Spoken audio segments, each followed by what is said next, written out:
કેમ છો વિદ્યાર્થી મિત્રો? આજે આપણે પ્રકરણ 14માં સૂર્ય કુકરની સંરચના અને કાર્યપદ્ધતિ જોશું. એમાં આપણે જોઈએ તો જે અહીંયા આકૃતિ બતાવી છે એ સૂર્ય કુકરની છે.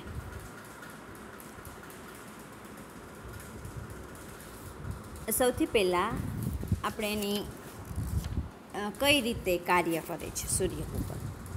તો સૂર્ય કુકર છે એની જે કાળી સપાટી છે એ વધારે ઉષ્માનું શોષણ કરે છે. આ એની લાક્ષણિકતા છે. એટલે ઉષ્માનું શોષણ કરી અને એમાંથી ઉર્જા મેળવે છે.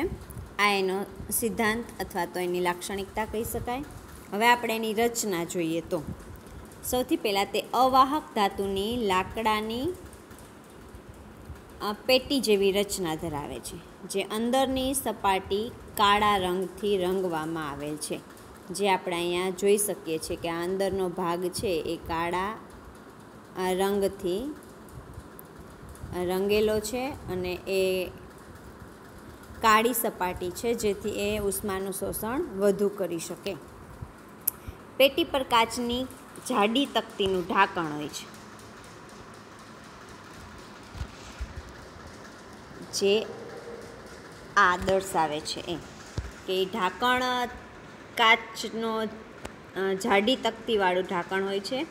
પેટી સાથે સાદો અંતર્ગોળ અરીસો ગોઠવવામાં આવે છે, જે આ અંતર્ગોળ અરીસો છે. આ અંતર્ગોળ અરીસો ગોઠવવામાં આવે અને અરીસો પરાવર્તિત થતાં અહીંયા જે સૂર્યના કિરણો અરીસા પર પડશે એ પરાવર્તિત થતાં સૂર્યકિરણોને કેન્દ્રિત કરવા માટે ઉપયોગી છે, જેથી આ કાળી સપાટી છે એનું શોષણ કરી શકે. આ આપણી રચના આ રીતે લખી શકાય કે એ લાકડાની પેટી જેવી રચના ધરાવે છે. અંદર કાળો રંગ હોય છે. એક જાડી તકતીની ઢાંકણ હોય છે. અંતર્ગોળ અરીસો ધરાવે છે, જે શું કામ કરે છે તો કે સૂર્યકિરણોને કેન્દ્રિત કરવા માટે. હવે આપણે એની પદ્ધતિ જોઈએ કે આ કઈ રીતે કામ કરે છે સૂર્ય કુકર એ. તો સૌથી પહેલાં તો સૂર્ય કુકરમાં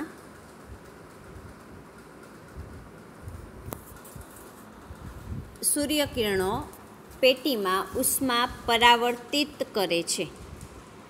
સૂર્યકિરણો છે એ અરીસા ઉપર પડશે અહીંયા, ત્યાંથી પરાવર્તિત થઈ અને આ પેટીમાં જશે. આથી સૌર ઉર્જાનું ઉષ્મા ઉર્જામાં રૂપાંતર થાય છે.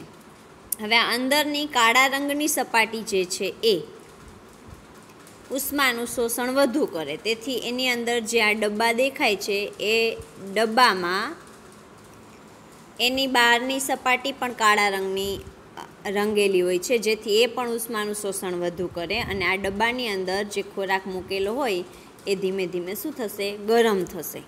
અને આ લાક્ષણિકતા ધરાવતા સૂર્ય કુકરની સંરચનામાં આપણે 65 સેલ્સિયસ જેટલું તાપમાન મેળવી શકીએ છીએ.